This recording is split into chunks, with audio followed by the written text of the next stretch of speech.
Fala, povo, tudo bem com vocês? Espero e torço para que esteja todo mundo bem. Na medida do possível, das limitações que nós nos encontramos nesse momento, né? Sejam bem-vindos a mais uma aula, mais um desafio que é trabalhar lógica em EAD. Hoje nós vamos conversar sobre dois temas muito importantes para a lógica. Primeiro, dizer que nós estamos trabalhando no nosso livro, né, Fundamentos de Filosofia, de Mirna Fernandes e Gilberto Coutrin, especificamente no capítulo 5, que os autores deram o nome de O Argumento, o título do capítulo, né? Mas nós sabemos que é lógica. Esses dois temas que nós vamos trabalhar hoje são os princípios lógicos fundamentais, e nós vamos perceber que eles não são princípios apenas da lógica, a gente pode chamar de princípios ou leis ou regras. E nós vamos também trabalhar as formas de raciocínio, ou os modos de raciocínio. Sai do nosso livro, está no cronograma da nossa sala virtual, inclusive com a indicação de páginas, né? E tudo mais. Então, bora lá para mais um desafio de estudar lógica em EAD. Então, os princípios lógicos básicos, pelo menos os 3 que estão no nosso livro, só consta no nosso livro 3, são regras que, segundo os racionalistas, vamos lembrar que a lógica é um modo quase que totalmente racionalista, mas a gente vai descobrir que não apenas, né? Mas os princípios lógicos são estruturas mentais formais, a priori, quer dizer, antes da experiência, que todos os seres racionais os possuem de nascença. René Descartes vai chamá-los de princípios inatos, ou regras universais. Nós só conseguimos pensar porque nós possuímos essas regras. Elas seriam 3.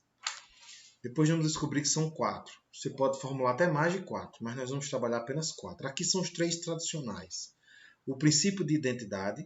Não se preocupe em entender um por um, que nós vamos trabalhar um por um, explicar um passo a passo, né? O princípio de não contradição e o princípio do terceiro excluído, ou o princípio de exclusão do terceiro termo, ou ainda pode ser chamado de princípio da tríplice identidade. Nós vamos descobrir que há mais um princípio, que a gente vai chamar de princípio de razão suficiente. Eu coloquei aqui embaixo. Então seria o princípio de identidade, o princípio de não contradição, o princípio do terceiro excluído ou da tríplice identidade e o princípio de razão suficiente ou o princípio de causalidade. São esses 4 princípios. A gente costuma dizer que eles são princípios do ser, do pensar, do conhecer. Ou seja, eles são princípios com os quais a gente trabalha a metafísica, a teoria do conhecimento e a lógica. E aí alguns princípios se aplicam mais a uns e mais a outros. Mais ao conhecer, mais ao ser. O princípio de razão suficiente, ele se aplica mais ao ser. O princípio do terceiro excluído, ou da triplicidade, ele se aplica não apenas ao ser, mas também ao método, ou seja, à lógica, ao conhecer. E assim sucessivamente. Então nós vamos trabalhar basicamente esses 4 princípios. Começando, é claro, pelo princípio de identidade, formulado por Parmênides, quando falou que as coisas são aquilo que elas são. Vocês devem lembrar, né? Nós estudamos Parmênides nos pré-socráticos no primeiro ano. E ele vai ser adaptado por Aristóteles à lógica. Segundo esse princípio, todo objeto é idêntico. Se pronto, idêntico a quê? Idêntico a si mesmo. Ou aqui em cima. Todo objeto é idêntico a si mesmo. Significa dizer que A é idêntico a A. Você vai dizer, mas isso é tão óbvio. Claro, por isso que ele é inato, porque ele é óbvio. E a gente só consegue pensar graças a ele. Vejam, todo objeto é idêntico a si mesmo. A é A, B é B, A não é B e B não é A. Se uma proposição é verdadeira, então ela obrigatoriamente tem que ser verdadeira, porque em respeito a essa identidade aqui, ó, e nós temos, em sua grande maioria, tautologias fundamentadas nesse princípio de identidade. Existe um filme que eu já critiquei ele, de público, Ele diz assim, nada a ver com a existência ou não de Deus, viu? Mas ele diz assim, Deus é bom o tempo todo, porque o tempo todo Deus é bom. Ora, isso é uma tautologia. É uma tautologia grosseira. Há uma identidade entre sujeito e objeto, uma redundância, um pleonasmo em língua portuguesa. E é claro, se eu digo que Deus é Deus, isso é uma afirmação verdadeira, porque Deus não haveria de ser outra coisa que não fosse Deus mesmo. Mesma coisa eu dizer que este violão, isto é um violão. Um violão é um violão. É uma tautologia. Toda tautologia é óbvia por si mesma. Né? Então, o princípio de identidade é o princípio mais clássico, mais tradicional e até mais fácil de entender. As coisas são o que elas são. Ponto. O que me faz confundir esta caneta, não confundir esta caneta com este mouse, é o princípio de identidade. Caneta, caneta é uma caneta. Um mouse é um mouse. Tenham cuidado e não confundir nomes com objetos. Porque nós poderíamos ter dado o nome disto de caneta e o nome disto de mouse. Não poderíamos? Poderíamos. Mas a função não alteraria. Nós escreveríamos com mouse e utilizaríamos como cursor a caneta. Entendem a questão do nominalismo? Não confundam os nomes com os objetos. Os objetos dizem muito mais referência à sua finalidade e os nomes é apenas o modo como nós convencionamos chamá-los. Os objetos não são seus nomes. Se fosse, não haveria tradução de língua. Os objetos teriam o mesmo nome universalmente válido e a gente sabe que não é assim, né? Então, o primeiro princípio básico é a identidade. O segundo princípio é o princípio de não contradição. Alguns vocês podem ouvir também algumas pessoas chamar de princípio de contradição. Olha a frase, está aqui em cima. Nada pode ser e não ser ao mesmo tempo e sob o mesmo aspecto. Veja bem, eu não posso dizer que eu tenho uma caneta que isto é e não é uma caneta agora, ao mesmo tempo e sob o mesmo aspecto. Não posso dizer. Portanto, o princípio de não contradição, ela obrigatoriamente vai dizer que toda contradição é falsa. Ó, aqui onde eu dou o exemplo aqui, ó. Um objeto não pode ser redondo e não redondo ao mesmo tempo. Eu posso utilizar aquele violão, este violão aqui, para outra finalidade que não tocar nas cordas dele? Posso. Eu posso bater um prego com ele, vai danificar o violão, mas eu posso. Mas ao mesmo tempo eu não posso dizer que ele é um batedor de prego e um violão ao mesmo tempo e sob o mesmo aspecto. Não dá. Portanto, eu estou pegando o princípio de identidade, é o mesmo princípio de identidade, apenas colocando nele dois aspectos. O aspecto espaço-temporal. Ou seja, eu não tenho como dizer que um objeto é isso e não é isso ao mesmo momento. Vamos dar um exemplo para ver se clareia. Às vezes esses princípios podem ser obscuros. Eu posso ser pai e filho ao mesmo tempo, não posso? Eu não sou pai ainda, mas eu sou filho. Mas eu não posso ser pai e filho sob o mesmo aspecto. Porque se eu fosse pai e filho sob o mesmo aspecto, eu seria pai de mim mesmo e filho de mim mesmo. E isso é impossível. Então eu só posso ser pai e filho quando eu mudo o aspecto. Eu sou pai num aspecto e sou filho no outro aspecto. Quer dizer, para eu ser pai eu preciso ter um filho e para eu ser filho eu preciso ter um pai. E eles dois são seres diferentes. Então se eu for pai e filho sob o mesmo aspecto, eu vou dizer que eu sou pai e filho de mim mesmo e a gente sabe que isso é impossível. Portanto, o princípio de não contradição é o mesmo princípio de identidade, só que mais especificado, mais explicado, digamos assim. O terceiro princípio é o princípio do terceiro excluído, que nós vamos chamar também de princípio da tríplice identidade. Ou seja, quando eu dou uma proposição, ou ela é verdadeira ou ela é falsa, ela não tem meio termo. A terceira possibilidade eu tenho que excluí-la. E o exemplo está aqui embaixo. Ó.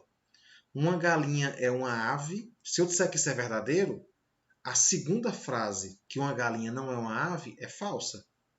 Mesma coisa, se eu disser que a segunda frase, uma galinha não é uma ave, é verdadeira, a primeira frase, que a galinha é uma ave, é falsa.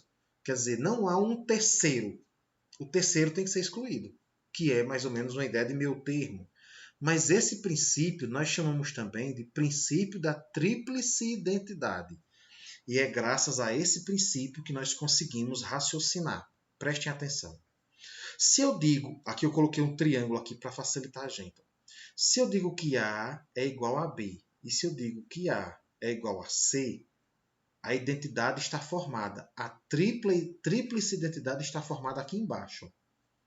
Se A é igual a B e A é igual a C, B é igual a C, ó. Obrigatoriamente. Logo, B é igual a C. Duas coisas idênticas a uma terceira vai transformar as três idênticas entre si. E aí, aqui em cima, eu coloco aqui a frase. Ó, se A é semelhante a B e B é semelhante a C, nesta medida, A é semelhante a C. Ou seja, há uma identidade entre elas. É isso que faz a gente raciocinar. Todo homem é mortal. Pedro é homem, logo Pedro é mortal. Eu juntei as coisas. Porque há uma semelhança, há uma identidade. Portanto, o raciocínio ele sempre funciona na base da criação de semelhanças ou de identidades. Nós vamos falar um pouco sobre isso mais para frente.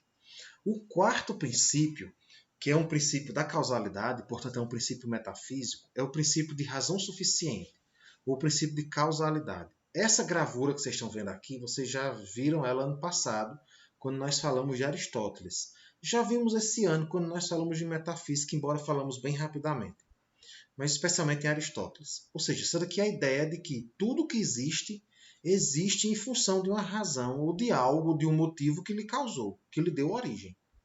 Tudo que existe acontece, possui uma causa. E então nós vamos ver aqui que cada círculo possui uma causa que lhe antecede.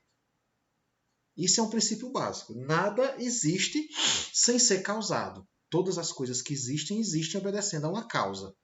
Esse é o princípio de razão suficiente ou o princípio de causalidade. Bem, esses são os princípios, ou as regras, ou as leis do pensamento. Vamos recordar? É o princípio de identidade, o princípio de não contradição, o princípio do terceiro excluído ou da tríplice identidade e o princípio de razão suficiente. E aí nós mudamos, como eu disse a vocês, nós iríamos mudar o foco, né? Nós iríamos trabalhar dois momentos. O segundo momento são os métodos ou os modos de raciocínio. Tanto faz métodos como modos. E aí essa palavra raciocínio ela é interessante a gente frisar, porque nós vamos quebrar um pouco a hegemonia dela. E aí vocês vão perceber aqui nas traduções que eu coloquei de raciocínio e de raciocinar, uma tentativa de levar a ideia de utilizar a razão para um lado dedutivo. Vou explicar daqui a pouco isso. Acompanhe essa definição de raciocínio. Faculdade, ação ou maneira de raciocinar. Concatenação de proposições deduzidas umas das outras. Esse deduzidas remete a apenas um dos métodos de raciocínio, que é a dedução. Mas não há apenas um método de raciocínio, há 4 métodos de raciocínio. Portanto, quando vocês pegarem uma definição de um dicionário, é preciso analisar o que é que está querendo dizer naquela definição. Né? E aqui, é óbvio, está apontando o raciocínio, especificamente para a dedução, quando nós vamos perceber que não é apenas para a dedução. Existem outros métodos de raciocínio. Ou pelo menos outros métodos de conhecer as coisas. Né? Porque o último método não é bem raciocínio, mas a gente vai entender daqui a pouco. Então, está aqui os 3 métodos clássicos de raciocínio: a indução, a dedução e a dialética. Nós vamos inverter a lógica e vamos começar a falar sobre a dedução. Não vou definir ainda, porque eu vou explicar um por um. Bora com calma. Então, vamos para a dedução. Quando nós operamos pelo método dedutivo, ele é especificamente racional. A filosofia, em sua grande maioria, só vai funcionar a partir da dedução. Grosso modo, nós dizemos que a dedução é quando eu tenho frases gerais e eu tenho uma conclusão particular. Aqui nós estamos vendo, especificamente aqui do lado, ó, as duas premissas que são gerais para uma conclusão que é particular. A dedução, portanto, é uma especificação, porque eu parto de uma frase universal para especificá-la de modo mais particular. A conclusão de uma dedução é necessariamente verdadeira desde que as premissas sejam verdadeiras. Vamos para a frase clássica. Todo homem é mortal, Pedro é homem, logo Pedro é mortal. Todo homem é mortal, universal. Primeira frase é universal. Se ela for verdadeira, a conclusão é verdadeira. Qual a conclusão nós chegamos? Pedro é mortal. Portanto, a conclusão é necessariamente verdadeira porque as premissas, as frases universais que embasaram essa fala, elas também são verdadeiras. Essa é a dedução. Por sua vez, a indução ela faz o contrário. A indução é o método da ciência, porque é um método experimental. Ele testa casos particulares para tirar uma teoria geral. Na indução, portanto, a conclusão ela é provavelmente verdadeira, porque é preciso que todos os casos particulares que tenham sido enunciados sejam verdadeiros para que a conclusão seja verdadeira. Então, nós temos, veja aqui, ó, nós temos premissas particulares para uma conclusão geral.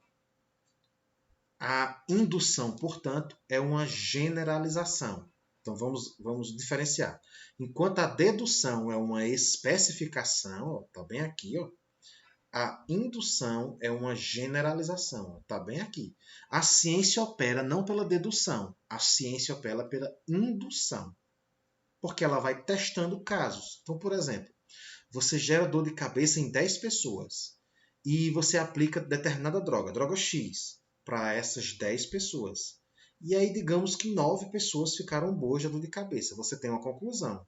Ora, se aquela droga foi testada para 10 pessoas com dor de cabeça e 9 ficaram boas, logo, em 90% dos casos, ó, é uma probabilidade, em 90% dos casos, droga X serve para dor de cabeça.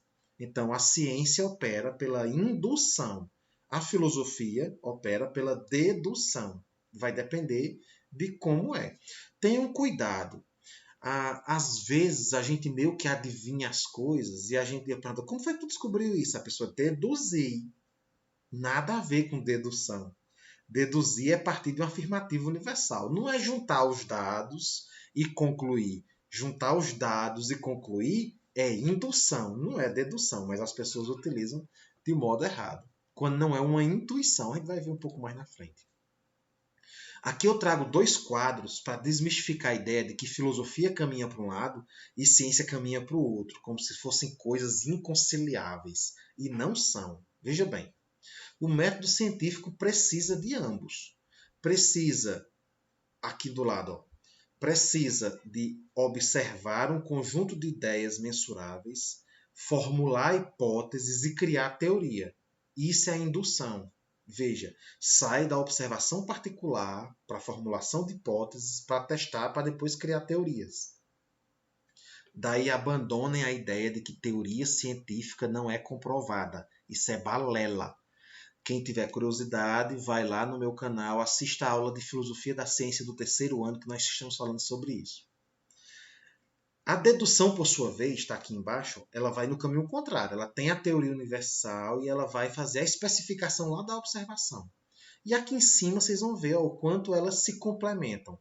A dedução sai do universal para o particular, portanto, ela particulariza a lei universal, enquanto que a indução ela sai do particular para o universal, portanto, ela generaliza os casos particulares. Para a ciência, isso é complementar. Isso não é separado. Não existe essa separação. O método científico requer indução e dedução, embora a indução seja mais própria da experimentação. Né? Depois dessas duas, nós vamos encontrar um método dialético. Preste atenção nas 2 pessoas que estão conversando aqui do lado da tela de vocês. Uma dialoga com traços horizontais, outra dialoga com traços verticais. E a união desses 2 traços cria uma nova ideia. Isso é dialética. Dialética nasce na antiguidade, que é aquilo que refere-se ao diálogo. Ou seja, você argumentar no diálogo, conversando. Aí abaixo vocês vão encontrar as etapas da dialética. A primeira etapa, que é a ideia inicial, que é a tese. A negação da tese, que é uma nova ideia respondendo à tese, e da junção de tese de antítese ou antitese, mas a gente chama de antítese, língua portuguesa, né? Um proparoxítono, surge a síntese, que é a junção das ideias, é a conclusão. Sendo que essa síntese é a base para uma nova tese que vai ser negada pela antítese, que vai gerar a síntese, que é a base para uma nova tese, que vai gerar uma negação, que é a antítese, que vai gerar uma nova síntese, que é a base, e assim vai ao infinito.